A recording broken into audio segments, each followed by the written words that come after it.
Hari Minggu ya, hari Minggu tanggal 26 April, Mei, 26 Mei tahun 2024 ada saham STRK ya. Ini tukar pikiran ya antara saya. Mudah-mudahan tukar pikiran ini ada kesamaan, silahkan ambil, kalau nggak ada silahkan informasikan ya. Teman-teman, bagi yang belum dibahas mungkin nanti ya, mungkin saya kalau pasti saya bahas ya, kajen apalagi tuh yang jati ya, yang belum dibahas ya. Dan terima kasih pada teman-teman yang sudah subscribe dan berkomentar positif atau negatif, itu sangat membantu saya. Sekali lagi terima kasih ya. STRK Lopina Bis Brewery ini non syariah ya, produksi alkohol. Kita lihat profilnya. Dulu pernah saya bahas ini ya, semenjak dia langsung pertama ke gocap. Nah, udah saya bahas tuh, cuman sekarang belum saya bahas lagi ya. Jadi udah lama ini saham yang belum saya bahas, karena mungkin karena bukan syariah aja ya, maka saya nggak bahas. Tapi kalau teman-teman yang minta, mudah-mudahan bisa membantu ya. Kepemilikannya terakhir kita lihat coba untuk 5 bulan ya. 5 bulan di bawah 25% ya, 23% masyarakat. Beratama sukses 76%, jadi ini masih menguasai. Ada pengendalinya Mas Christopher. Coba periksa ini, nama ini apakah manajemennya baik atau tidak. Coba silahkan periksa. Kalau ada informasi silakan di komentar ya. Dari bulan Januari banyak yang ambil ya ini ya, banyak ambil itu ya. IPO-nya 100 perak, listingnya 2023. Ini manajemennya silahkan diperiksa. Kita lihat insidernya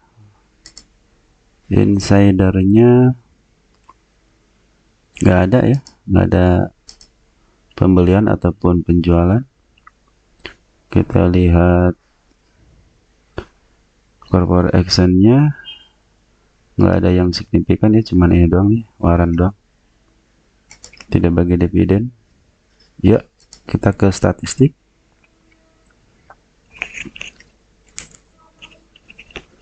Hari Minggu sampai santai aja ya. Statistik kuartal selanjutnya udah keluar ya, minus 3 miliar dibanding dengan kuartal yang sama tahun yang lalu, sangat jomplang. Kita revenue-nya 5 miliar, ruginya 3 miliar ya. Ini yang rancu itu ini nih. Jadi dia dapat revenue 11, cuma di sini 20. Apa-apalah, biarin aja. Kalau yang ini kan dapatnya 39, masih wajar ya dapatnya segini. Tapi kalau yang ini jomplang banget nih. Ininya apa namanya 11 miliar, tapi di sini 20 miliar. PE-nya 70, kurang baik.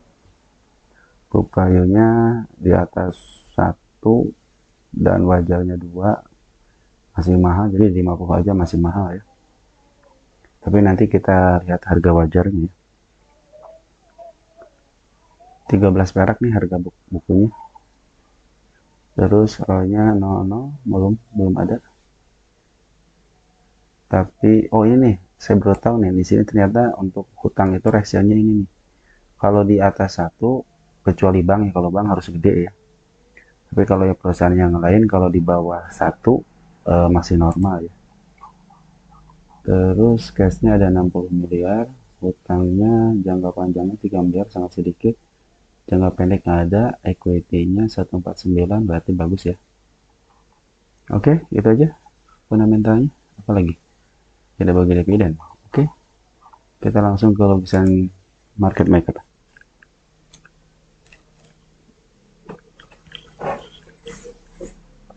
Jadi sebelum ke lukisan market maker, kita lihat dulu ininya nih.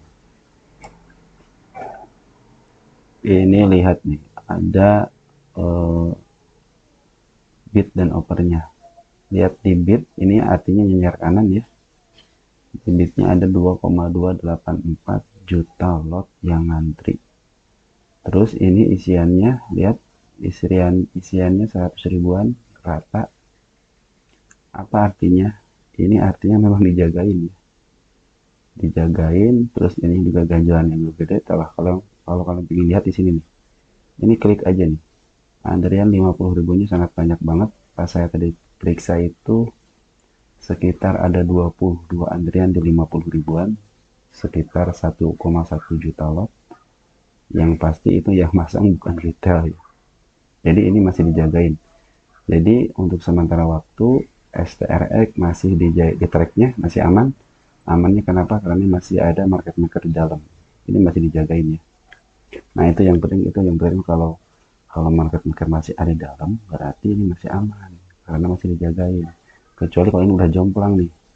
Ini kan pasangan 100 ribu contohnya gitu ya. Tiba-tiba dia pasang cuma 800, 900 ribu. Nah itu udah mulai retail tuh yang isi itu ya. Kalau market maker biasanya suka rata biasanya. Tapi tidak menutup kemungkinan strateginya berbeda lagi. Kita tulis dulu di sini berarti tanggal 26. Berarti tulis ini aja ya. Ini nih. 22 Mei ya. 22 Mei. Jadi uploadnya tanggal 26, kita bahas yang terakhirnya itu di tanggal 22 Mei. Oke, udah. Pengembangan ya. Harganya 100 sudah tadi kita jelaskan, masyarakat 23% sekitar 24 juta lot. W-nya ada SH ya. Kita lihat dari Bandar Polum dulu. Bandar Polum dari sini nih. Dia terus ngejual, di sini sempat sideways, sempat ngambil dikit-dikit, tidak melakukan aksi. Pas di sini dia ngeluarin sekarang sampai sekarang dia tidak ada isian ya. Dia ada isian. Artinya apa ini? Artinya emang si market maker lokal, bandar lokal terus distribusi ya. Kita lihat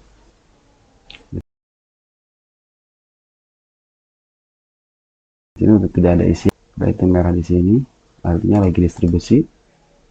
Nah waktu saya bahas itu area sini nih ya, area sini saya bahas. Nah akhirnya naik ke sini, maka saya tinggalin karena ini emang eh, non syariah ya, non syariah itu non syariah. Jadi nggak saya bahas terlalu jauh kalau non syariah ya. Dari Poren, kita lihat dari Poren pengambilan, penurunan. Nah sekarang dia ngambil dari sini, ada pembuangan sedikit, cuma sekarang cenderung datar, tapi di sini ada isian dikit-dikit ya. Artinya ini Poren belum semuanya keluar ya. Semenjak di sini nih, pembuangan di sini, ikut membuang di sini, cuman dia nggak ikut membuang semuanya, artinya ditahan ini ya. Nah kabar bahagianya apa? Ini ada apa namanya, frekuensi manajer ada dua yang sangat tinggi banget. Ini diartikan adalah untuk ada uang masuk yang pintar. Namanya udah smart money ya, pintar. Ini bisa, intinya ini bisa di broker apa aja. Tidak satu broker aja, kadang-kadang broker apa aja. Karena sekarang market maker itu lebih pintar ya.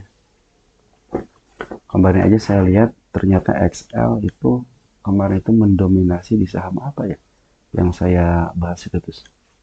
Ternyata XL karena sudah ada sekarang aplikasi yang buat PC-nya ya. Itu sangat keren, itu udah cepet, keren lagi ya. Tampilannya keren juga, kerjanya keren juga gitu. Cepet dia. Ya mudah-mudahan dari XL ada yang jadi market maker ya, pakai broker XL. Karena kan nyaru gitu kan. Kita lihat broker Samari. Nanti pendapat saya seperti apa, kesimpulannya agak belakangan dikit ya. Kita akan lihat globalnya dulu. Kita lihat dari tanggal 10 Oktober ya. 10 Oktober. Ya. Di 10 Oktober datanya seperti ini kan IPO-nya 24 juta lot, udah keluar 19.000, artinya tinggal 5 juta lot lagi, kurang lebih 5 juta lot. Kemungkinan ini udah keluar semua kemungkinan, karena biasanya suka meninggalkan sekitar 80%an lah. Nanti yang 20%an suka disimpan tuh, bisa sama underwriter ataupun sama yang lainnya. Mungkin yang 2 jutanya itu, yang 5 jutanya itu mungkin dia sebagai investor ya, investor kekal. Mungkin suatu saat 2 sampai 3 tahun baru dijual, karena dia lihat fundamental mungkin gitu ya, lihat fundamental. Di sini yang paling besar itu adalah CC ya, 3,3 juta lot. Teman kita banyak yang nyangkut, XL banyak yang nyangkut juga, YP sebagian mungkin karena anak-anak scalping, kemungkinan bukan anak scalping, tapi ini adalah anak-anak teman-teman kita yang investing karena nyangkut aja mungkin. Tapi di sini saya lihat ada SQ sama CP yang ngambil ya, ada SQ sama CP yang ngambil, yang keluar SH underwriternya ya. Jadi SH itu udah mengeluarkan 4,4 juta, PG 4,4, KK 2 juta. Jadi ini sebenarnya kalau ingin kelihatan ini semangat ya, ini STRK mau kemanain, tinggal lihat aja broker-broker yang ini nih, antar SH, PG, KK itu ada pengambilan enggak. Nah, kalau dia ada pengambilan pelan-pelan, nah, biasanya suka udah mulai tuh, karena di sini juga udah mulai ada spek seperti ini, yang artinya ada pengambilan tapi bukan dari broker ini ya. Kita lihat di nego ada apa aja. Ini nego itu menentukan apakah dia jualan di 50 atau tidak ya. Ada FZ ngambilnya banyak ya, di harga 65. Ada ID, nah ID ini yang menjadi pertanyaan saya. Andai kan dia jualan di beli di 32, kalau jualan di 50, 344.000 lot, ya mungkin akan terlalu lama ya. Kalau ini kan kecil lah, ini kecil ya, 12.000 sama 18.000, anggap aja kecil lah ini. Cuman kalau ini nih, ini lumayan nih, ganjalannya lumayan nih, ganjalannya kalau emang dia mau ganjal di 50 ya. Perhatikan aja si ID ini jualan apa tidak nanti di pasar regulernya ya. Nah, baru kita akan lihat 1 bulan terakhir. Kita lihat akan 1 bulan terakhir. Nah, dari tanggal 1 aja. MG masih keluar ya, GR, ada GR ngambil. Kakak, nah kakak udah mulai ngambil nih kakak ya. Kita lihat di nego, ada enggak? Kita netkan. Ada cuma sedikit ya si HP ya. YJ ngambil dari XL. Kita lihat gross, berarti nggak ada yang signifikan ya. Ya, yang harus diperhatikan itu adalah saham broker si ID jualan enggak. Ternyata sebulan ini si ID nggak jualan ya. Saya khawatirnya si ID jualan nih. Kalau dia jual udah dapat barang di harga 32, dijual 50, udah untung gede banget. Nah, bagaimana pendapat saya? Kalau menurut saya ini mudah-mudahan dengan adanya frekuensi analyzer ini, si saham STRK ini bisa cepat-cepat diangkat minimal ke 51. Kenapa 51? Mungkin teman-teman yang mau cut loss juga bisa keluar, dan market maker juga bisa mengukur ya berapa tahanan yang harus diberikan nanti ketika ngangkat ya. Mudah-mudahan seperti itu. Perhatikan aja nanti si underwaternya si SH ini, si SH menguat balik atau enggak, broker yang signifikan menguat balik. Contoh kita lihat dari bulan Januari ya, Januari siapa di regulernya, ada si CC ya, si CC aja ngambil lumayan besar nih, CC aja sampai 10 miliar ya, di harga 62. Apa artinya? Artinya sebenarnya teman-teman, mereka ini ya CC sama YP ya, kadang-kadang YP itu suka banyak teman-teman yang scalping gitu ya, yang jago-jago untuk scalping. di YP itu. Nih kalau Cece ngambil segini, contohnya dia ngambil 1,8 juta lot di harga seginilah contohnya ya. Tapi saya tidak yakin mereka punya harga di 62. Mereka mungkin harga 50-an lah punya barang itu. Di nego juga kita lihat. Di nego ini signifikan deh. Cuma si HP doang sih. Signifikan si HP.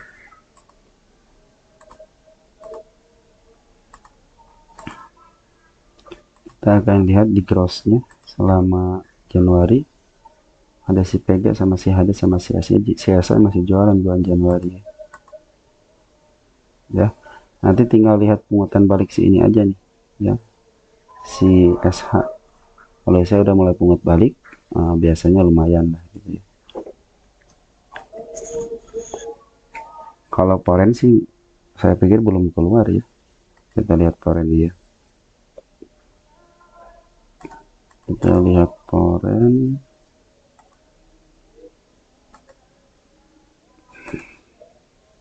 Ya, kita lihat Poren. Nah, ini Poren adalah yang banyak si BK sama si Caca sama si AK. Nah, kalau yang paling banyak adalah si BK. Hati-hati dengan broker BK. BK itu kalau keluar sangat sangat sangat keren banget ya. Dia kalau keluar sangat keren banget. Biasanya kalau si BK keluar ya, si BK keluar nih, kalau si BK keluar udahlah gampang dia ya. Terus BK nggak mungkin segini ya, BK ya nggak mungkin.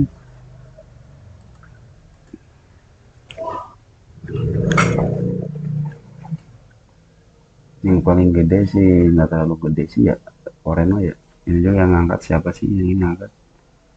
Sebenarnya peran pentingnya itu emang soalnya Poren harus, kalau Poren udah masuk aja udah enak nih sebenarnya. Cuman saya tidak yakin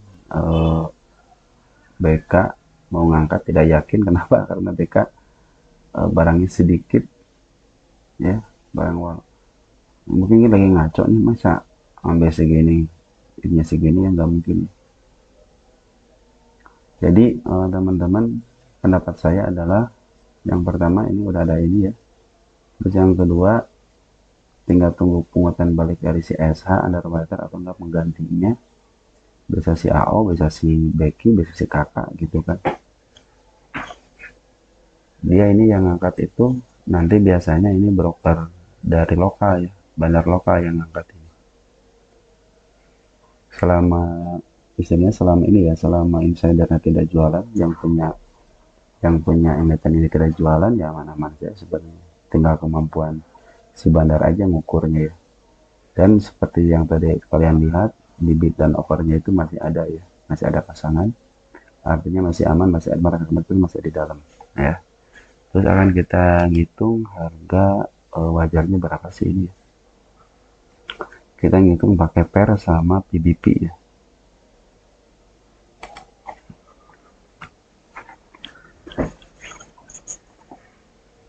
Kita hitung harga wajarnya berapa. Maaf agak lemot ya. Kita kalau ngitung harga wajarnya tentunya kita harus lihat yang namanya ini nih, di analisis statistik. Kita langsung aja lah ya, nggak pakai aplikasi, kita minta bantuan Mbah Google aja untuk ngitungin. Kita akan hitung berdasarkan pair. Kalau pair kita butuh yang namanya EPS ya. Kita butuh EPS-nya berapa ini? EPS-nya karena ini negatif, kita hilangkan aja ya EPS, karena ini negatif ya, karena ini lagi rugi. Makanya EPS sudah tidak berlaku di saham yang itunya rugi, kecuali dia mendingan pendapatan kecil tapi masih bisa hitung. Tapi kalau udah negatif tidak bisa kita hitung.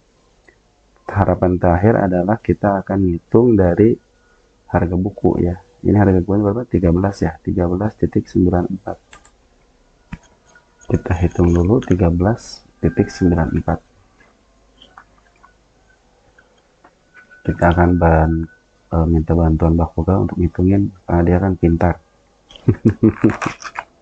Ya kita bantuan, istilahnya kalau kita eh, minta bantuan, Bapak kan suka suka apa namanya, suka ngejawab, bisa aja dia mau ngejawabnya ya.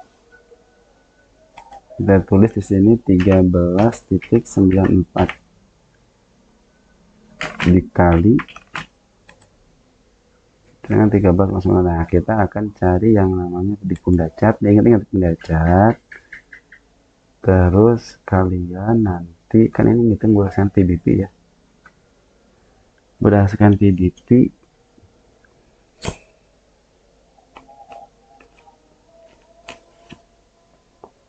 wah ini parah, ini kagak apa namanya, lemot banget. Hari Minggu padahal hanya hari Minggu ini, padahal sabar aja ya. Harus sabarlah, sambut kapan aja kan, sabar kita nunggunya. Nah udah ketemu, kita hapus dulu ini. Kita di sini ketikkan PBP. Nah ketikkan PBP, keluar nggak? Nah keluar, ambil yang 3 tahun ya. Jadi ini jangka waktu 3 tahun. Nanti kalau kalian tinggal 1 tahun ya tinggal ganti aja ininya berapa, 22,22. Nah, kita pilih 13,94 dikali 22,22 sama dengan, tolong Mbak Google dihitung.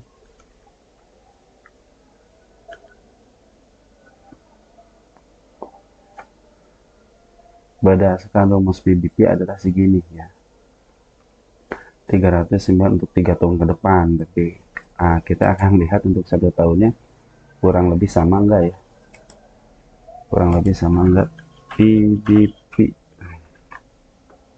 PBP 1 tahun, mana 1 tahun, nah 1 tahun kurang lebih sama enggak. Oh sama aja, soalnya udah dari 2023 ya. Nah masuk akal enggak kalau harga wajarnya segini ya, masuk akal enggak. Kalau kita lihat dari ini apa namanya tuh, ini sempat diangkat ke 450 ya. Mungkin kalian yang nyangkut mungkin berharap pengen ke situ. Tapi kalau menurut saya, kalau kita nunggu 3 tahun bisa aja sih ya, bisa aja sampai ke situ. Cuman ya nunggunya sampai 3 tahun. Cuman kalau pengen nunggunya secepatnya pengen keluar, harap bersabar aja ya. Ya, harap bersabar aja. Ini juga baru baru 1 tahun, belum Oktober 2023, berarti belum genap 1 tahun lah ya, belum genap 1 tahun. Biasa seperti biasa, kalau saham Bocaman harus sabar, nanti juga kalau udah waktunya pasti diangkat. Karena kita kan tadi lihat dari speknya ya, speknya udah lumayan, speknya ada kemajuan, ada lumayan tinggi speknya. Jadi saya berharap di situ aja ya. Sebenarnya teman-teman, mudah-mudahan membantu teman-teman. Kalau saham Gocapan harap bersabar aja. Untuk sementara ini belum ada update yang signifikan, hanya ada frekuensi analisis aja. Nanti bila ada broker yang akumulasi secara signifikan, mungkin akan saya update lagi. Oke, segitu aja. Ciao ya.